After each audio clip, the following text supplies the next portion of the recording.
3年，才3年，我就又要回来给大家讲这个昆士兰发洪水的问题了。这次不只是发洪水，这次还有龙卷风。Cyclone， 如果大家对这个感兴趣的话，我会把这个图放在这儿。就是它不同的海洋产生的这个热带气旋，这个东西它不一样。国内这个叫台风，这边叫 cyclone， 北美的叫龙卷风、飓风都有可能。如果大家对3年之前刚搬到昆士兰这要发生了什么呢？记得看这支视频，Compare flooding， 那是我人生中第一次的发洪水的情况。就是这次的不仅是发洪水，这次是加风啊！就是风的意思，就是它会。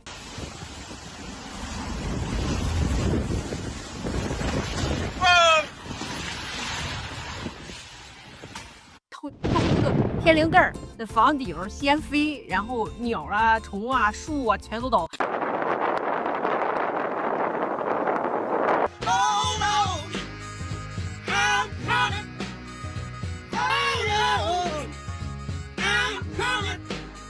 它就会更加危险啊！我上次发洪水的时候真的没有断电，但是这次断电了1天半。你可知道，一个2岁孩子和一个8岁孩子在家里没有网、没有电。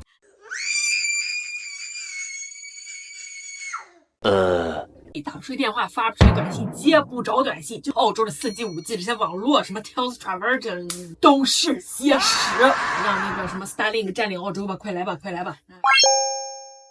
台风之前怎么准备？上次那期视频讲过，非常的详细，所以一定要记得看那期视频。我觉得那是 flooding 的问题。然后如果是台风的问题，还要加一个就是胶带，粘在窗上那个胶带。就如果你家有大面封墙那种封窗户，把那个胶带像米字形贴在中间，然后旁边再围上，就在这道理应该就是怕那个突然一阵风来，一下子你一个窗户碎了之后，它碎到到处都是，会伤人嘛。因为不是所有人家的窗户都是那种钢化玻璃窗是吧？碎成粒粒那种，它有可能非常危险，尤其家里有孩子有狗什么这些情况。其实台风它晚来了1天，我们周4的时候都知道了这个风要转向了，要直冲着布里斯班脸而来了，所以大家都非常紧张，因为这是56年一遇的台风情况，非常非常紧张。充电就是把家里所有能充电的东西全都充上电，相机啦。充电宝啊，这个时候就感觉家里充电宝有点少，然后还有所有那个灯啊。当大家觉得它真的危险非常严重的时候，可能就是最后1、2天的时候，门啊、车呀、垃圾桶啊都要拿那个绳子绑上，然后垃圾桶的盖儿最好找沙袋去盖上，这样不会垃圾桶满天飞。如果你家后院有超级大树，有点危险的话，就尽早把它赶紧割掉啊。如果你想知道那个 list 的话，有这个 checklist 放在这里，中文的、英文的都可以去 check。遇到这种天气，你全球不管在美国、在中国、在全球各个地方，其实都可以。一个叫 OneDay.com， 这个网站其实是专门看这个全世界各地的气旋呀，这个 cyclone 叫什么名字啊，它的走向、危险，大约到几点几分，它是这么预判的。因为谁也不是大自然母亲，你都不知道它到底最后一秒钟要落地谁家。然后如果你还在澳洲的话，还有一个网站是检查这 Power Outage、Energix Outage Finder， 就是地图。全昆州，你看现在没有电的还有这么多地方，我们家其实算比较幸运的。这个不叫网站了，这个 What's Your Radio， 这个澳洲的这个 radio， 你可以查你当地的。我这只有 Brisbane 612，还有4BC， 然后882这个 Brisbane 这几个。Recently, where we published the full connectome of the flybrain, all of its connections, and we even created a digital model of this flybrain. So let me run through it.那个车一定要充好加好油，然后把它打开。如果家里真的全都没电也没有网，听不到接不到短信的时候，打开车的那个 radio， 可以收到 local 的那个信号，听一听那个现在什么情况呀，发展到哪里了呀。澳洲的它这个尤其是我家这儿的电话是6144444，真的 too dangerous to leave。如果你家在低矮的地区，现在马上爬到高地，我收到信息的时候是凌晨快12点了左右，你手机可能随时会有发信息的那个信息塔特别紧急的信息，所以你的手机就是那几天啊，尤其是有大灾的时候，要保持在它是震动发光的状态，就是能随时叫醒你的状态。然后有一些实体的比较可以玩的东西，我觉得能缓解人焦虑的，就我老公他们家里人我们在玩的这种东西，你其实慢慢往外抽的时候，你其实比 focus 在当下的一个小的事情上，其实就比你在想哎呀怎么办，来水怎么办，来风怎么办，这个事情要好很多。在它有这个台风期间，你的手机啊什么就跟石头一样，这个东西跟板砖一样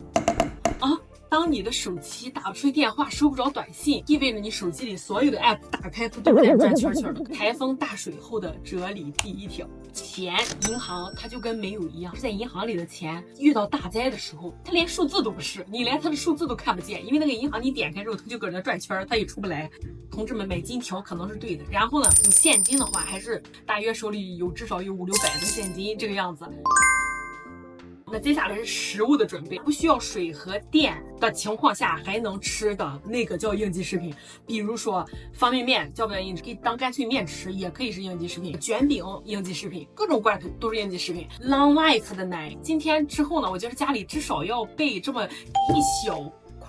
真正的应急食品。我其实这次觉得家有宠物也还真的是也挺累的，他们在疯狂搜罗那个宠物罐头什么东西，还要囤。如果你孩子小，你这次还要囤方便面、囤奶粉、囤奶皮、囤纸巾、囤这些东西。亚超是非常好的，咱亚洲超市有很多小零食。我觉得什么叫好的零食？它体积小、轻、方便拿取、难嚼、难咽。比方说地瓜干、瓜子儿这种，我觉得就是好的零食，因为它缓解焦虑啊。我真的不吹。第二条就是我总结零食这个事情是真的能缓解焦虑的。大灾面前，我们真的容易焦虑，孩子也焦虑，大人也焦虑。咱焦虑的时候怎么办呢？你就嘴就别闲着，要不你就说说话啦，找人邻居聊聊天，不然你就嚼个东西，这个是最缓解压力的。因为你没有电影看了，你所有的娱乐都没有了。这次的娱乐我真的超级感谢 Kobo。你看啊，我这差不多有2天我没有别的事干，就是看书，掉了3%的电啊。Kobo 充一次，这个就算你使劲看吧，看2个礼拜没有问题啊。还总结出来一个哲理，就是当你知道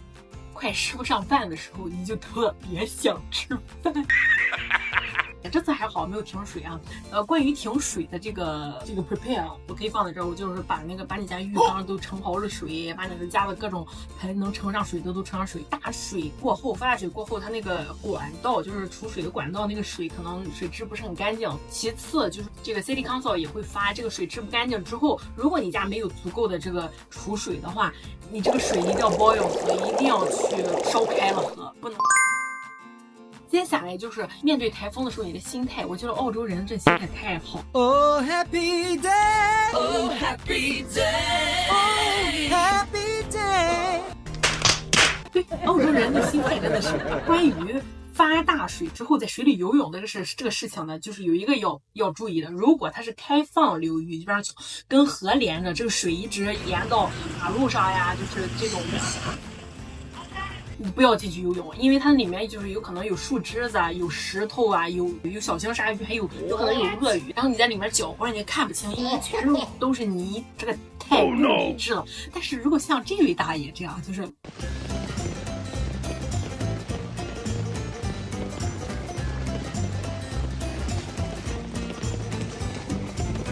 对他家后院有一个栏杆，没有什么大型的鳄鱼、鲨鱼能过来，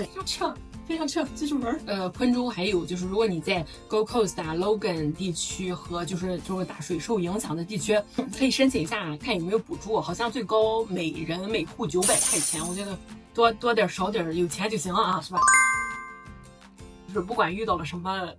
天灾人祸，然后心态和准备的东西都充分了之后，剩下的就是天命了。你真的没办法，其实这之前我是有机会，我单独飞走的，飞到阿德，就我朋友在结婚嘛，我当天的飞机是 cancel 了，但是我可以提前1天飞，但是提前1天谁都没有那种预见性，就是啊，我知道这次肯定有惊无险，或者我知道这次肯定是一个大事，连龙卷风这个东西，连它从哪个地方最后登陆，它都最后1秒钟之前都没有人知道它真的从哪登陆，它从2级降到1级，还是从2级升到了3级。从当时那个角度看，它可能会发展成3级，可能会发展成澳洲历史人类上最大的一次灾难。那我就是绝对不能跟家里分开的，因为有2个孩子在这里，我觉得有什么灾难，家里咱在一块儿多一个人多一个帮手，那这个我还是觉得当时选择的是没有错的。但是就这个事情到今天为止啊，今天是周2了嘛，其实有惊无险，就是这个事情目前为止看来，对我家的影响，除了那1天半没有电，没有其他任何影响，就是水也没有进来，也没有别的事情的这个状态呢，我其实是觉得，如果是这个程度的灾难比，我是觉得在我朋友的婚礼是更重要的。但是人嘛，你都没有办法平行同时选择再选择，所以希望大家保护好自己的心态，保护好自己家人，让自己开心平安最重要。好，大家下期视频再见 ，Stay safe。